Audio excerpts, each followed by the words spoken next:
My younger sister dropped a message into the family group chat late Thursday evening. Don't show up to the Sunday dinner. My husband says you ruin the vibe. Mom and Dad reacted with laughing emojis like it was the funniest thing they'd ever read. I typed back one word. Sure.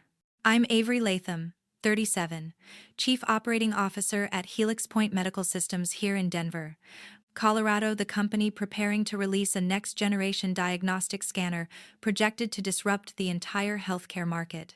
My family? They still think I'm the odd daughter who tinkers with machines and probably rents a tiny apartment somewhere with flickering lights. They have no idea that I own half the block they brag about driving through. So I put my phone down, turned it face down on the desk, and continued approving partnership contracts worth more than their combined retirements. Because when someone tells me I'm not welcome, I don't argue. I don't defend myself. I let reality do the talking.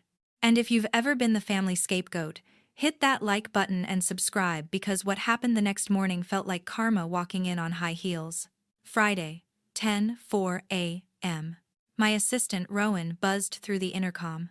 Avery. There's a woman downstairs insisting she needs to speak to whoever oversees venture acquisitions.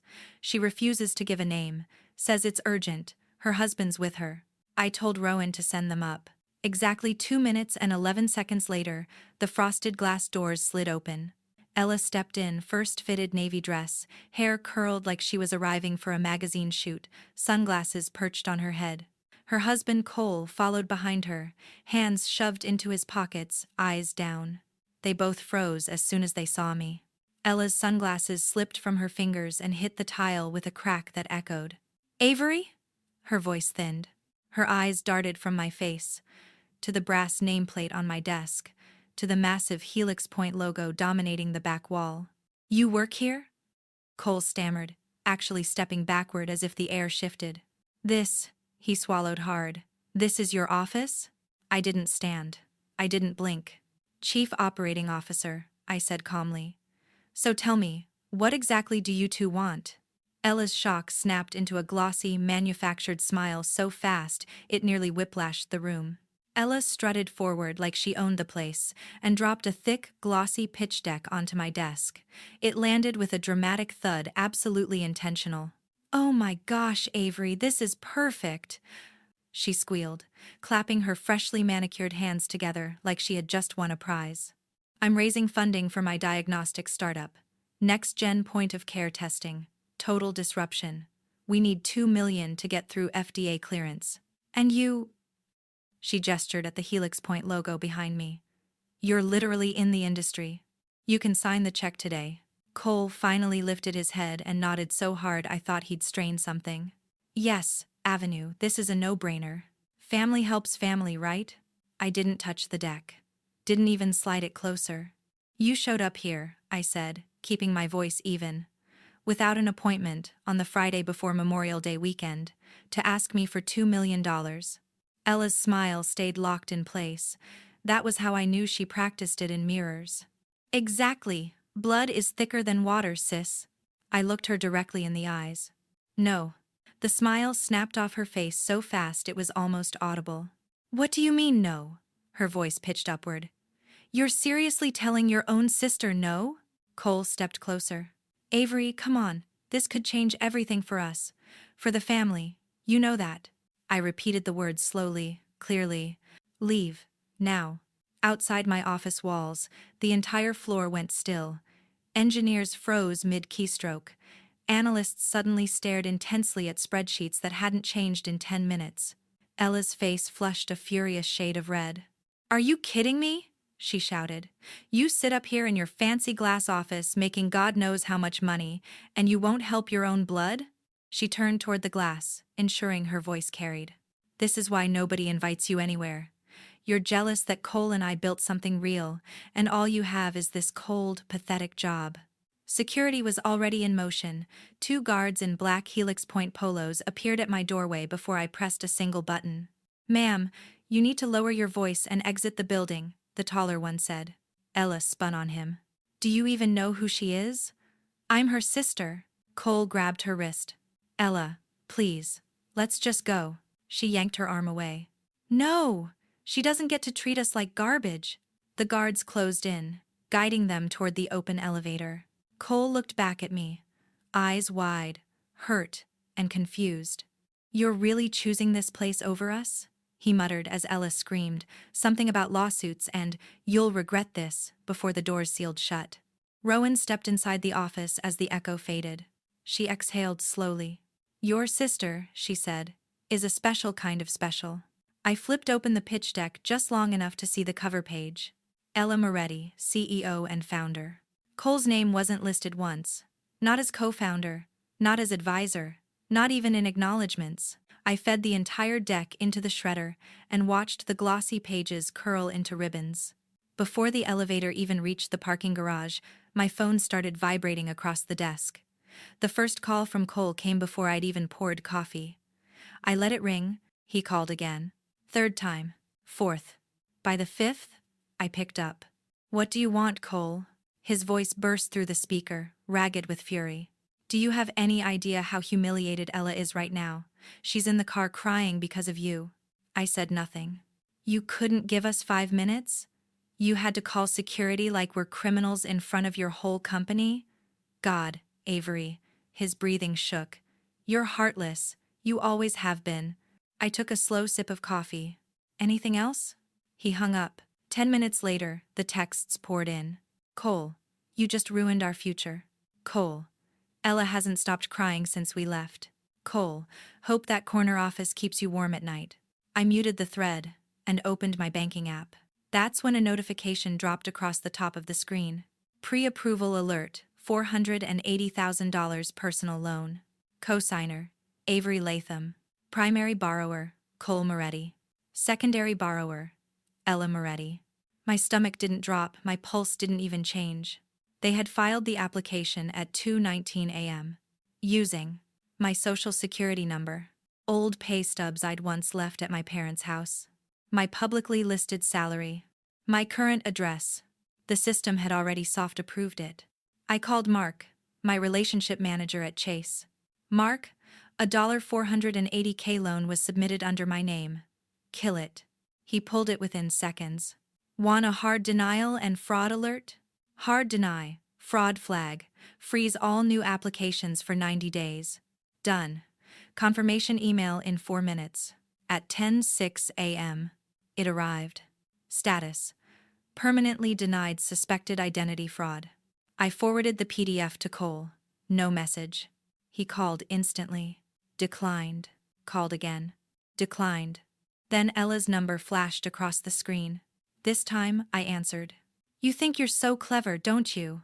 Ella spat the second I answered. "Blocking our loan like a child. You used my identity without permission. You forged my signature on a legal document," I replied. "It's called family support, Avery. Something you clearly know nothing about." Her voice sharpened. "Oh, please, you make millions. 480,000 is pocket change to you. I swear you love pretending you're the victim." I stayed silent. "I'm calling Mom and Dad," she went on, voice dripping venom. "I'm telling them exactly what kind of selfish, greedy daughter they raised. By the time I'm done, you'll be unwelcome at every family event for the rest of your life." "Do it," I said calmly. "And start by explaining how you tried to steal $500,000 using my name." 3 seconds of dead air. Then, "You will regret this," she hissed. "I promise you." She hung up. I set the phone down and stared out at downtown Denver, sunlight bouncing off the glass towers. At 10:27 a.m., the family group chat detonated. "Mom. Avery. Did you really embarrass your sister and Cole at your office? This is not how we raised you." Cole. "She called security on us, guys. Over money." I left everything on read. By noon, Ella had posted a long, tear-soaked Instagram story about toxic relatives obsessed with titles and money, complete with shaky footage of the Helix Point building and captions about being betrayed by blood. She even tagged the company's account. Rowan screenshotted it and sent it straight to legal. I told them to hold off. For now. At 12:43 p.m., another bank alert pinged. New joint credit card applications submitted. Applicants: Avery Latham and Cole Moretti.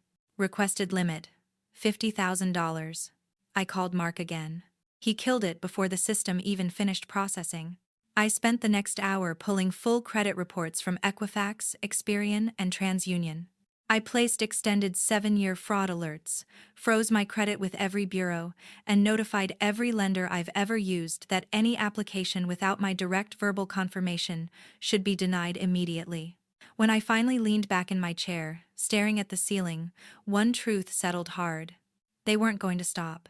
That became crystal clear. That evening, a thick brown envelope appeared on my doorstep. No return address. No courier label. Just my name typed neatly across the front. I brought it inside, set it on the kitchen island, and sliced it open with a steak knife. 42 pages slid out, bound by a single black clip.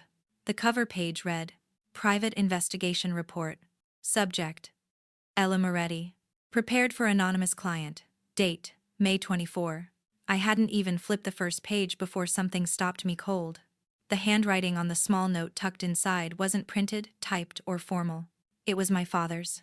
Written on the back of an old Excel energy bill. Shaky blue ink cutting across the paper.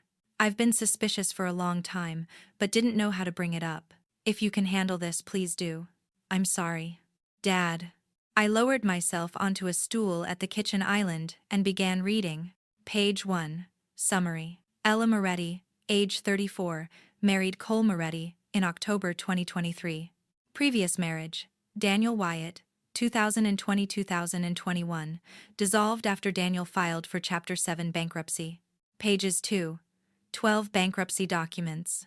Ella had convinced Daniel to take out 8 credit cards to fund a boutique skincare startup that never launched. Total debt: $210,000. Daniel lost his condo in Cherry Creek, his Jeep, and his credit score tanked into the 400 seconds. Ella walked away untouched, her legal fees covered through the settlement, while he absorbed everything. Pages 13. 20 current credit report. Pulled yesterday. Ella personally owes $189,000 across 12 cards, all maxed. Interest alone is over $3,000 month. Pages 21-34. New personal loans. Past 3 months. All in Cole's name. Total borrowed, $142,000. Listed purposes: home renovation and business equipment. But no renovations have started. No equipment purchased. Bank statements show every deposit transferred into Ella's personal account within hours. Pages 31-38. Text exchanges with loan officer. She used Cole's phone while he was at work. One conversation nearly made me drop the page. Ella: just tell them, my husband makes $120K at the dealership. They won't check. Loan officer: approved. Pages 39-42. Social media deep dive. Private Instagram stories showing her posing in front of luxury homes she doesn't own. Captions bragging about an upcoming 7-figure seed round and building an empire. Every one of these posts blocked from Cole. I reread the file twice. Dad must have hired the investigator right after their wedding. 6 months of watching, documenting, holding the truth close during family dinners while Ella beamed across the table like she'd built her life from integrity. I went back to his note. The handwriting wobbled near the end, like he wrote it fast before fear or guilt could stop him. My phone didn't buzz again that night. No more calls from Cole. No threats from Ella. Even the family group chat went silent, probably because Mom and Dad were scrambling to figure out which version of the story still made them look like good parents. If you want to see what happens when the truth finally reaches the rest of the family, hit subscribe so you don't miss the next chapter. I poured a glass of Cabernet, sat on the couch, and opened my laptop. The first thing I did was email Daniel Wyatt, Ella's first husband. The investigator's file included his updated contact information. Subject: Ella Moretti. Body: I have the full report. I know what she did to you. I need 5 minutes of your time tomorrow night. Name your price. He replied 6 minutes later. No charge, just tell me when and where. Next, I opened the property records for the house Cole and Ella live in. 3 bedrooms, built in 2018. Deeds still listed only my name. I'd bought that house 4 years earlier so Cole wouldn't stress about rent while trying to figure out what he wanted to do with his life. Title never transferred. Mortgage still under my name. Payments auto-drafted from my account every month. I logged into the mortgage portal, turned off autopay, Then drafted an email to my real estate attorney, scheduling it for Monday morning. Subject: begin formal notice to vacate 30 days. I closed the laptop and picked up Dad's note again. He hadn't asked me to fix anything, hadn't begged for help or taken sides. He had simply handed me the truth quietly and trusted I would act. For the first time all day, I felt something close to steady. Tomorrow was Sunday. The BBQ was 24 hours away, and I already knew how it would end. Sunday, 9 p.m. My SUV rolled into the driveway of the house I technically still owned. I left the engine running and the headlights on. Daniel Wyatt stepped out of the passenger seat, tall, calm, holding a slim manila folder. He had flown into Denver 2 hours earlier. I bought the ticket. He refused to take a cent more. Cole opened the front door before we even made it to the porch. "Avery, what the hell are you doing here?" I walked right past him into the living room. Ella sat curled on the couch in an oversized hoodie, scrolling her phone. She looked up and froze. Daniel followed me in and quietly shut the door behind him. Ella's face drained. "Daniel." Her voice cracked into a whisper. He didn't smile. "Hello, Ella." Cole's head snapped between us. "Who is this?" I answered for him. "Daniel Wyatt, Ella's first husband." Ella shot up from the couch. "What is this? Some kind of ambush?" "Sit down," I said. She didn't. Cole did. Daniel placed the manila folder on the coffee table and opened it. A court-stamped Chapter 7 bankruptcy petition stared up at all of us. 8 maxed-out credit cards. A foreclosed condo in Cherry Creek. Daniel's signature beside Ella's, on every page. He pulled out his phone next, opened a folder of screenshots, and placed it face up on the coffee table. Text messages 2 years old. "Ella, sign the new cards, baby." "Ella, it's temporary. Once the business takes off, we'll pay it all back, promise." "Ella, stop being paranoid." "Ella, the bank won't even notice." Cole stared at the screen like it was written in a language he'd never seen. Ella finally found her voice. "That was years ago," she snapped. "I was young. I made mistakes." "You drained him dry," I said. "Then you moved on to the next one." Cole finally looked at her, really looked at her. "Ella?" She spun toward him, eyes blazing. "She's lying. She's obsessed with taking you away from me. She hates that we're building something real." "It's not more mage." Daniel spoke for the first time, voice steady and low. "I lost everything. My house, my credit, my savings." She told me the same story she's telling you now. He paused. Word for word. Ella lunged for the phone. Daniel pulled it back without flinching. I reached into my bag and placed a single document on top of the bankruptcy file. The deed to the house we were standing in. Recorded 2021. Owner: Avery Latham. No mortgage in Cole's name. No cosigner. Cole read the first line and went ghost pale. I kept my voice calm. "I bought this house 4 years ago so you wouldn't worry about rent while you figured out your career. The title never changed. Mortgage is in my name. Insurance too." Ella let out a desperate high laugh. "You're bluffing. You wouldn't throw your own brother out." "I already shut off the mortgage autopay this morning," I replied. "And I've removed my name from every account, every loan, every application you two touched." Cole stood up slowly. "Avery, you can't." "I can," I said, "and I am." I let the truth settle. "All financial support ends tonight. This house is mine. You have 30 days to vacate." Ella stepped toward me, finger jabbing the air. "You evil bitch. You think you can just—" "Ella," Daniel warned, stepping between us. She stopped, chest heaving. Cole's voice cracked. "You're destroying my marriage. You're destroying my life," Cole whispered. "No," I said. "She did that the moment she decided to use you the same way she used him." Ella's eyes filled with tears, whether real or performance, impossible to tell. "Cole, baby, don't listen to them," she pleaded, reaching for his arm. Cole looked at her. Then at the deed. Then at Daniel's bankruptcy papers, spread across the coffee table. He didn't say a word. I picked up my keys. 30 days starts tonight." Daniel followed me toward the door. As I stepped onto the porch, Ella screamed behind us. "This isn't over." Then Cole's voice small, cracking apart. "Ella, is any of this true?" The door closed before I heard her answer. I dropped Daniel at his hotel, thanked him, and drove home in silence. My phone stayed dark the whole way. The calls started at 11:47 p.m.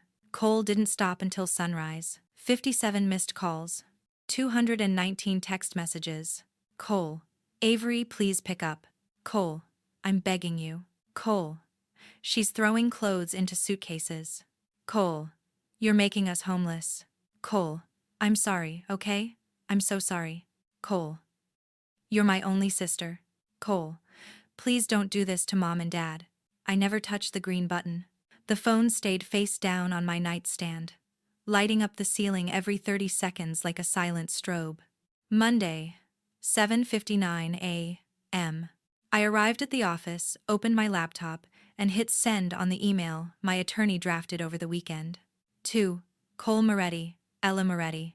From Avery Latham via Carter and Hale Legal Group. Subject: formal termination of all financial support plus 30-day notice to vacate. 3 crisp pages. Paragraph 1. All financial support, direct or indirect, terminates immediately. Paragraph 2. The residence at 1835 Wisteria Court, Denver, CO 80221, is titled solely to Avery Latham. Occupancy permission is revoked. Paragraph 3. You have 30 calendar days to remove all personal property. Day 31 triggers formal eviction. Paragraph 4. Any damage, removal of fixtures, or attempt to place liens will result in immediate civil and criminal action. Sent. 8:14 a.m. Read receipts from both. 8:16 a.m. At 8:29 a.m., Ella replied to my corporate email. Subject: formal termination of support plus 30-day notice. Nice try. Saddest bluff I've ever seen. You don't have the spine to throw your own brother out. See you at the BBQ tomorrow. Can't wait to watch you explain this tantrum to Mom and Dad. I forwarded Ella's email to my attorney with one line. Proceed without further delay. At 9:05 a.m., Chase Bank's Fraud Recovery Division emailed Cole and Ella directly, CCing me. Subject: pre-litigation. Demand fraudulent loan application. Case CH 202507491. Amount fraudulently attempted: $480,000. Action required: repayment of processing fees, investigation costs, and statutory damages totaling $11,400 within 90 days. Failure to cure will result in civil suit filed in Denver County District Court and referral to the Colorado Attorney General for felony identity theft prosecution. I forwarded the email to Ella. No text, no emoji, just the forward. She responded in 9 seconds. Ella: you went to the bank? Ella: you're insane. Ella: Cole is having a full meltdown. Ella: you're dead to us, both of us. Cole resumed calling at 9:22 a.m. I declined everyone. By noon, the family group chat had turned into a wildfire. Mom: Avery, what is this lawyer email? Mom: you cannot put your brother on the street. Dad: call me immediately. Cole: she's trying to make us homeless before the holiday. Aunt Linda: this is not Christian behavior. I muted the chat and flipped my phone to Do Not Disturb. At 2:17 p.m., my attorney confirmed the 30-day notice had been hand-delivered by a licensed process server. Ella signed for it at 1:59 p.m., with her middle finger raised at the camera. At 4:11 p.m., my mortgage servicer confirmed auto payment permanently canceled. The account now required manual approval for any activity. At 6:27 p.m., Ella created a new group chat titled Family Meeting. In Maid. She added me: Cole, Mom, Dad, 2 uncles and 3 cousins. Ella: everyone needs to see what Avery is doing to her own blood. Attached: lawyer letter plus Chase fraud demand PDF. Mom: Avery, this has gone way too far.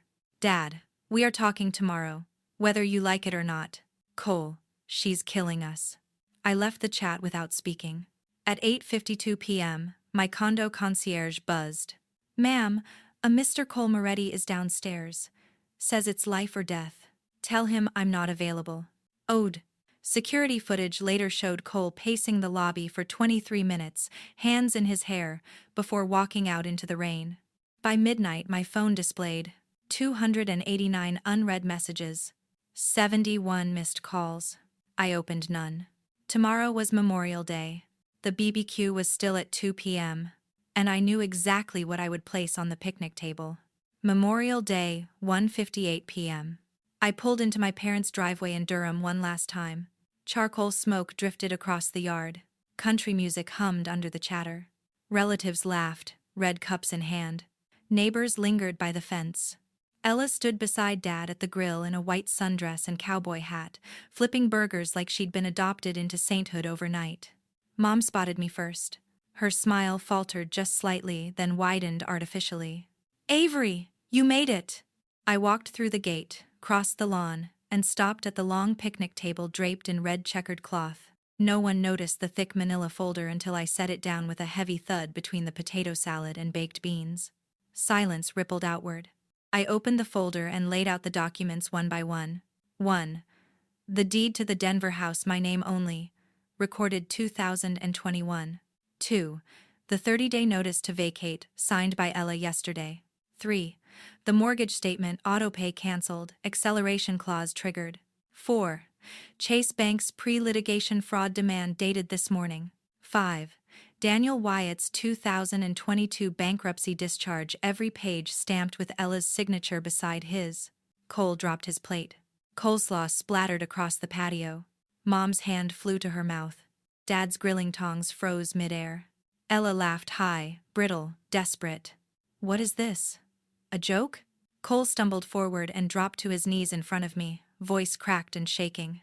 "Avery, please, I'll fix it. I'll leave her. I'll do anything. Just not in front of everyone." Asked. I looked down at him. "You had 30 days. You chose to spend them lying." Ella stepped toward me, cheeks burning under her hat. "You're doing this here? On a holiday?" "You're sick," Ella hissed. Mom finally found her voice. "Avery, sweetheart, we can talk inside." "No," I said. "Everyone deserves to see exactly who they've been defending." Dad stared at Daniel's bankruptcy papers like they were written in blood.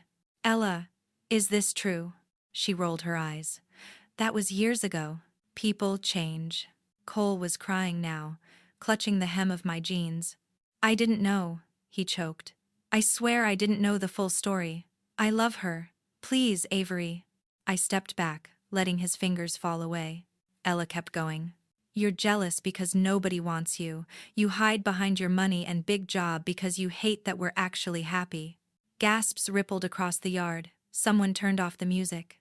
I looked at Mom, Dad, the relatives who had taken her side for months. 30 days, I said. "After that, the bank takes the house. The loans in Cole's name are his problem now. I'm done paying for lies." Cole sobbed harder. "You're my sister. You stopped being my brother," I said, "when you let her use my name to steal." Ella lunged for the papers, but Dad caught her wrist. Mom's voice cracked. "Avery, don't leave like this." I closed the empty folder. "I already left," I said. "Today was just the goodbye you forced me to give in person." I walked out. No one moved. The only sounds were Cole crying into the grass and burgers burning on the grill. I drove away without looking back. 3 months later, the foreclosure was final. The house reverted to the lender. The deficiency balance waived since I never signed as borrower. Ella was served with 3 civil suits, 1 from Chase Bank for the fraudulent loan attempt, 2 from credit card companies for balances she ran up under Cole's name. Judgments totaled $163,000 and counting. Her wages, if she ever finds work again, are garnished for years. Cole's credit score crashed to 510. His repair shop ran a routine background check and fired him immediately. No mechanic shop in the metro will touch him now. Mom and Dad sold their little Durham home in August, accepting an offer $10,000 under asking just to close quickly. The proceeds went straight to paying off the latest loans Ella convinced Cole to take before I severed every financial tie. They moved into a small 2-bedroom off Guess Road. Mom still leaves the porch light on, just in case. I blocked all numbers associated with them, changed my personal cell, changed my work line, and had Rowan screen every unknown call. Even my mailing address is now a private P.O. box under the company name. I never heard from Cole again after the BBQ. Ella tried once from a burner phone. 4 minutes of screaming and begging. I deleted it before the end. Sometimes I check the county property records. The old house sits empty, bank-owned. Photos show beige rooms where Cole once painted bright colors, now wiped clean. Dad sent one letter through my attorney, 3 pages, apologizing for not speaking sooner, saying, "Mom cries when she drives past the old neighborhood." Saying, "Cole sleeps on their couch some nights and hasn't spoken to Ella in weeks." He asked if we could meet as a family. I dictated the reply. No. That was the last contact. People ask if I feel guilty, if I miss my little brother, if blood is thicker than water. But sometimes, protecting a family means knowing exactly when to cut the poison out. No matter how loud it screams, no matter how much it bleeds. And I sleep fine now. I'm sharing this because someone out there needs to know they're not alone. If you've ever had to walk away from people you love to save yourself, comment below. I'm rooting for you. This journey taught me that boundaries aren't cruelty, they're survival. You're allowed to say no. You're allowed to protect what you've built. And you're allowed to leave when staying would destroy you. Let this be your reminder to choose strength over guilt.